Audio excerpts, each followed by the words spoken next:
इतिहास का चमकता हुआ तारा है हमारे देश के वीर शूर शिखामणि जैसे संभाजी महाराज जी हैं, जिन्होंने धर्म के लिए अपना पूरा जीवन को 32 साल की उम्र में उन्होंने जीवन को बलिदान किया है। मगर इसकी खबर सभी बच्चों को नहीं है। भारत में संभाजी महाराज, शिवाजी महाराज, छत्रपति शिवाजी महाराज के सुपुत्र है, इससे अलावा और कोई माहिती नहीं है। अभी हम गाड़ी में आते वक्त इसके बारे में काफी सिवनी परिवार की जो त्याग है, कितना सिवनी परिवार ने देश के लिए, देश की जो गौरव को बनाए रखा, धर्म की बातों को थाम के रखा, ये हमको सुनने को मिला। मैं उन सब सिवनी परिवार को और इस पूरे गांव के जितने भी लोग हैं, आप सबको बहुत बहुत बधाई देता हूँ, बहुत बहुत आपको अभिनंदन, ताकि आपने वीरता शूरता को सजग रखा है। क्रांतिपूर्ण शांति ही चाहिए, सिर्फ शांति की बात करने से नहीं होगा। हमें कैसे चाहिए, वीरता शूरता बल हो तब शांति की बात हो सकती है। इसलिए भक्ति, शक्ति, युक्ति, मुक्ति, चारों चीज जीवन में आवश्यक है। और छत्रपति शिवाजी महाराज में वो भक्ति भरपूर थी। जय भवानी जय शिवाजी साथ में होता है, भवानी का नाम साथ साथ चलता है कि नहीं?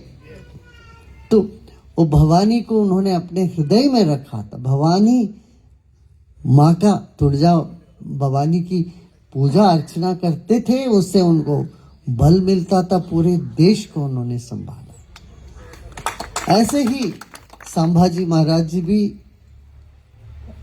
धर्म के लिए किसी भी आमिष को सिर झुकाए नहीं। इससे बड़ा आदर्श क्या चाहिए बताओ? लोग हमारे देश से बाहर देश जाते हैं, कृष्ण नाम से बदल लेते, कृष्ण रख लेते हैं, धर्म बदल लेते हैं। ये सब कमजोर लोग हैं जो धर्म बदल लेते हैं। मगर धर्म के लिए अपना जीवन चाहे चले जाए, हम खड़े रहेंगे बोलने वाले युवा सच में वीर शूर है।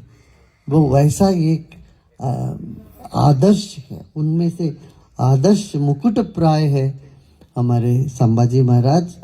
संभाजी महाराज की जो चरित्र है वो सदियों तक युवाओं के लिए प्रेरणादायक रहेगा। और इसी प्रेरणा में अब हर एक युवा आगे बढ़े। और मैं देख रहा हूँ महाराष्ट्र के कई जगह पर अभी भी धर्मांतरण चालू है। ऐसे धर्मांतरण से देश के लिए भला नहीं होगी। और इसके बाजू वाला राज्य है आंध्र प्रदेश, वहां पर भी ऐसी हालत है। लोग छोटी छोटी बातों के लिए 2-4-10 रुपया के लिए अपना धर्म छोड़ के निकलते हैं। और यहाँ एक निदर्शन है, जो शरीर के एक एक अंग जाने पर भी धर्म को नहीं छोड़ा। तो ऐसे आदर्श की कहानी, इनकी गाथा मैं समझता हूँ भारत के कोने कोने में जाना चाहिए। हम भी बोलेंगे, आप लोग भी बोलो। नेशनल एनसीईआरटी के अंतर्गत जो टेक्स्ट बुक्स होगी पूरे देश में, उसकी इनकी पूरी कहानी, दर्दनाक कहानी, पूरी कहानी आनी चाहिए। सभी देशवासियों को पता चलेगा।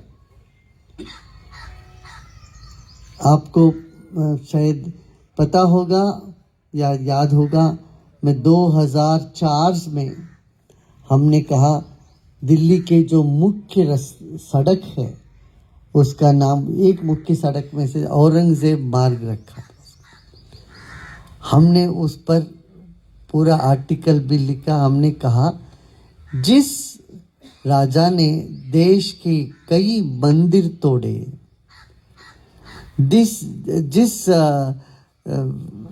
मुगल ने देश के जनता को इतना क्षति पहुंचाया और जैसे संभाजी महाराज जी जैसे वीर शूर को